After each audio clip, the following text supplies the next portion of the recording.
बिस्मिल्लाहिर्रहमानिर्रहीम। अस्सलाम वालेकुम viewers, welcome to food secrets with Manaza Waqar. आप सभी देखने वाले खुश रहें, आबाद रहें। आज मैं आपकी आसानी के लिए लाई हूँ बारबेक्यू होममेड मसाला। सिर्फ इसी एक मसाले से आपका बारबेक्यू प्लेटर तैयार हो जाएगा और आपको कोई और चीज़ उसमें डालने की ज़रूरत नहीं पड़ेगी।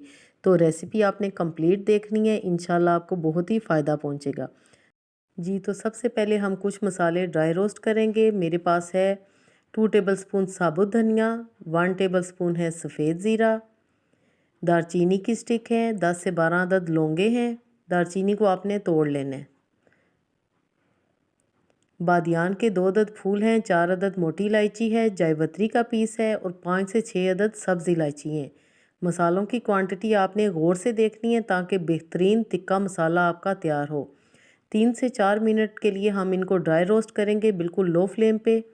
और जैसे ही हमको खुशबू आएगी या हमें महसूस हो कि मसाले रोस्ट हो चुके हैं, हम फ्लेम को ऑफ़ कर लेंगे। जी, अच्छी तरह आपने इनको रोस्ट करना है। इससे ये होता है कि मसाले की लाइफ बढ़ जाती है, वो ख़राब बिल्कुल नहीं होता। व्यूअर्स, मेरे पास है इस वक्त हाफ़ टी स्पून काली मिर्च कुटी हुई। वैसे तो साबुत इसमें डालनी है और साबुत ही गोल वाली लाल मिर्चें, लेकिन मैं इसमें डाल रही हूँ कुटी हुई काली मिर्चें और कुटी हुई लाल मिर्चें। इनको भी हम हल्का सा रोस्ट करेंगे एंड में और फ्लेम को हम ऑफ़ कर लेंगे। इन मसालों को हम एक बाउल में निकालेंगे ताकि ये थोड़ी देर ठंडे हो जाएं। कभी भी आपने गरम गरम मसाले को पीसना नहीं, इससे मसाला ख़राब हो जाता है। इन सारी टिप्स का आपने बहुत ज़्यादा ख्याल रखना है। जी, तो अब मैं एक मिक्सी जार लूँगी और ये जो मसाले हमने ड्राई रोस्ट किए थे जो कि ठंडे हो चुके हैं, इनको हम अच्छी तरह पीस लेंगे, ग्राइंड कर लेंगे।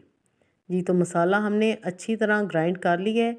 आपको बिल्कुल भी छानने की ज़रूरत नहीं है, इजी वे में चीज़ बनाया करें। अच्छी तरह आपने उसको ग्राइंड करना है ताकि छानने की ज़रूरत ही ना पड़े। आपके सामने ये बिल्कुल पाउडर फॉर्म में आ चुका है। अब हम नेक्स्ट स्टेप करते हैं, दूसरे मसाले इसमें शामिल करेंगे। यहाँ पर मैं इसमें डालूँगी 2 टेबलस्पून नमक, 2 टेबलस्पून ही मैं इसमें डालूँगी पिसी हुई लाल मिर्चें। मिर्चों के बाद अब हम इसमें शामिल करेंगे टाटरी या lemon salt half tea spoon, ये भी आपने ज़रूर डालना है। ऑरेंज फूड कलर डालेंगे हाफ़ टी स्पून, ऑरेंज हो या येलो हो। व्यूअर्स, अब मैं इसमें शामिल करूँगी हल्दी पाउडर 1 टीस्पून और ये है मेरे पास कचरी पाउडर। आप इसकी जगह मीट एंड राइज़र या कच्चे पपीते का पाउडर भी इस्तेमाल कर सकते हैं। व्यूअर्स, ये लाजमी आपने डालना है। हमेशा तिक्का मसाला में जब हम डब्बे का लेते हैं उसमें ये मौजूद होता है।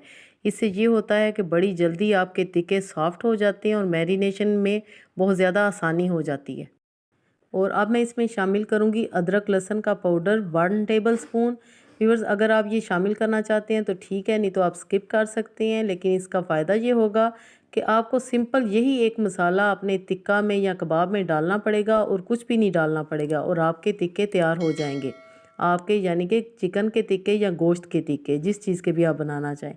अच्छी तरह हम इनको मिक्स करेंगे और ये देखिए जी कितना खुशबूदार हमारा इंस्टेंट टिक्का मसाला रेडी है। इंस्टेंट आप टिक्के बनाएं, टाइम की बचत करें क्योंकि ईद पे ज़्यादा टाइम नहीं होता। और ये मसाला आप बना के अभी से रख लें, किसी भी साफ़ सुथरे एयर टाइट जार में इसको आप रख सकते हैं। 3 महीने तक ये बिल्कुल भी ख़राब नहीं होगा।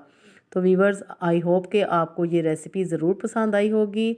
तो लाइक ज़रूर कीजिएगा, भूलना आपने बिल्कुल भी नहीं। और जो लोग भी मेरे चैनल पे नए हैं तो काइंडली ज़रूर सब्सक्राइब करें।